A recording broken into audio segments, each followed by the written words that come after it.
PG bloggers. PG bloggers. The PG bloggers. PG bloggers. The PG bloggers. PG bloggers. PG bloggers. PG bloggers. The PG bloggers, man. The PG GOAT with the PG bloggers. Please don't say the John if you ain't saying it twice. If you don't add the Don, you ain't saying it right.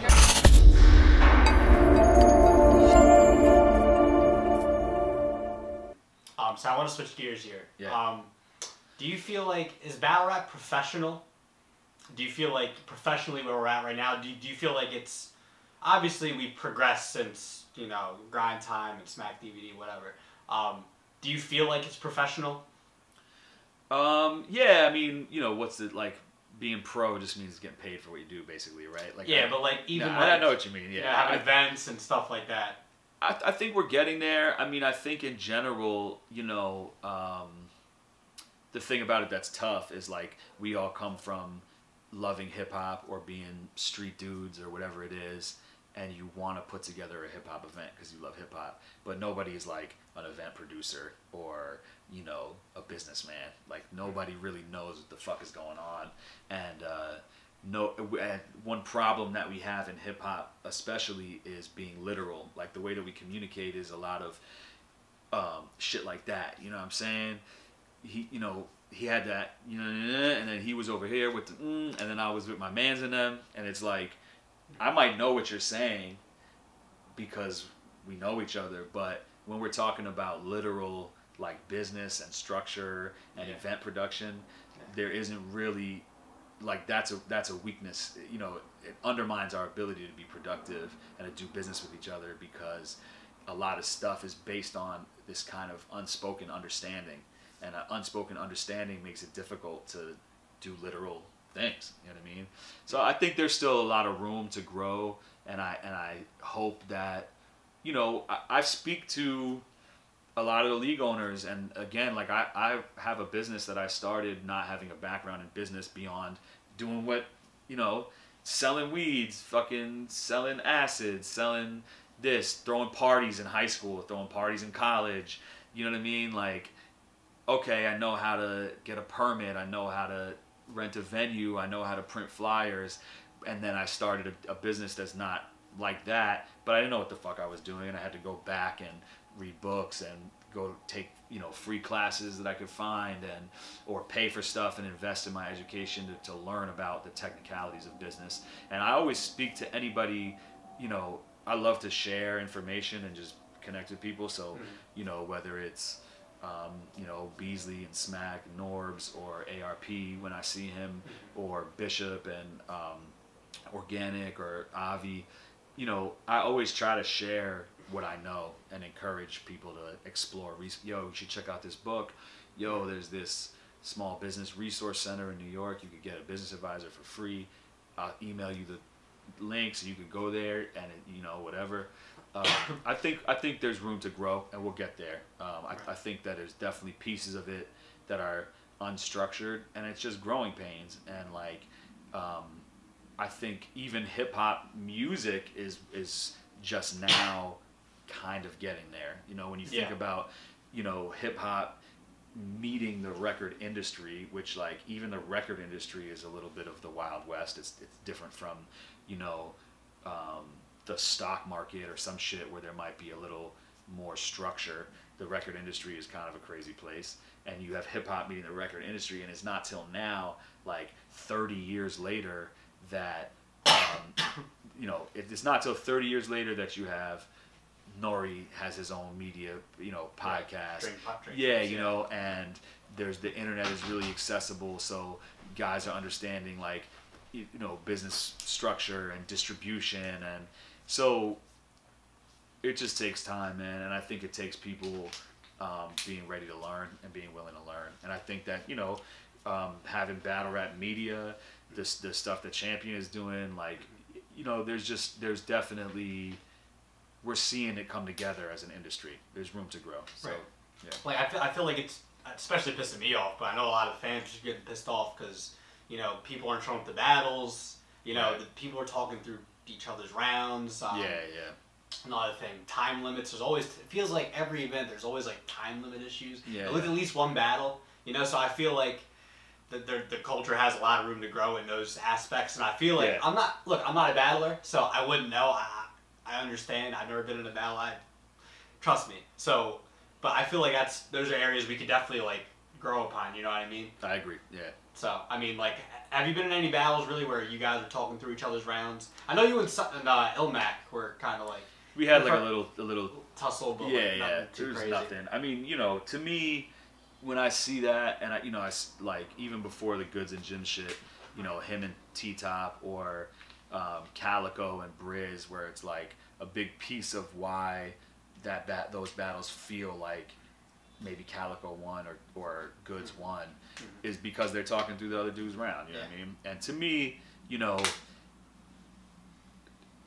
I don't really rock with that. You know, I think we need to get away from that. I get that it's strategy and you want to win, but there's so many other like room and places where you can be strategic that are like just about your talent and your, you know, intelligence and your engagement with the culture, and not about like undermining the person with a tactic that's like, you know what I mean? Like you know, I come from the pre-internet era where you couldn't do blogs and shit talk leading up to a battle. Do that, you know what I'm saying? Like, that's not my thing.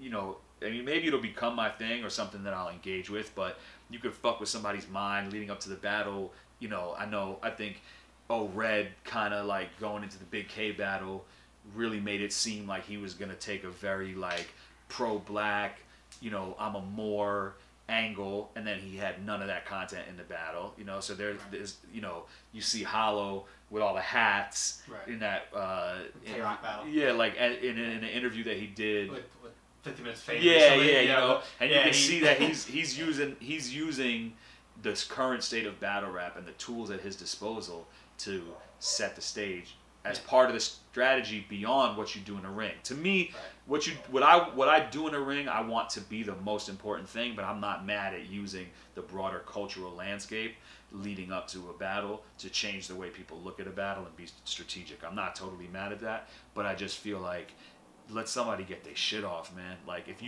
you can't rap better than that man in that night, then you lost, bro. And if you have to talk through that person's round to undermine the shit that they put work in and got paid to do, then like it's corny to me, you know. It's corny. Like, did you see Goods and Gyms? I didn't see the actual battle. I hate to say that. Yeah. I didn't see the actual battle. I heard that they were talking. Yeah, the whole literally time. the whole entire battle from round 1 up until the punch. Yeah. They were talking through it. Both of them. Both. So of them. Yeah, you know what I mean. So yeah. One more question I want to ask you before we get out of here. So you did a Forbes interview like 6 years ago, I guess. Yeah, right yeah, after the that Mook was battle, I crazy. think. So I just want to read you a quote, and I want to get your thoughts on it right after. Okay. So you said, "I don't think I'll ever fully move away from battling. I always want to have a presence and be able to jump in if it makes sense. But I feel I've put in my 10,000 hours, my Malcolm Gladwell expertise, and I'm ready to move on to the next thing. Do you still feel this way?" Which piece of it? So I guess I don't think I'll fully ever move away from battling. Yeah, I do still feel that way. It's interesting to hear like me from 6 years ago and just where my thinking was at. Yeah, like I just love it, man. Like I love like really, you know, I love being creative. You know what I mean? Like you know, I mean, this is my crib. Not to get too personal, but like it's definitely not like the Macy's furniture set that's in here. You know what I'm saying? It's like I picked this, I picked that piece of artwork. I drew comics as a kid. I make beats. I play guitar. I play a little bit of keys. Like, you know, I know how to use Pro Tools. I wrote the string parts on my album. I helped design the album covers, or, you know, had a painter friend that I knew paint something that was a concept that I had, and then I took it into Photoshop, and you know what I mean? So I love being creative, and in terms of writing,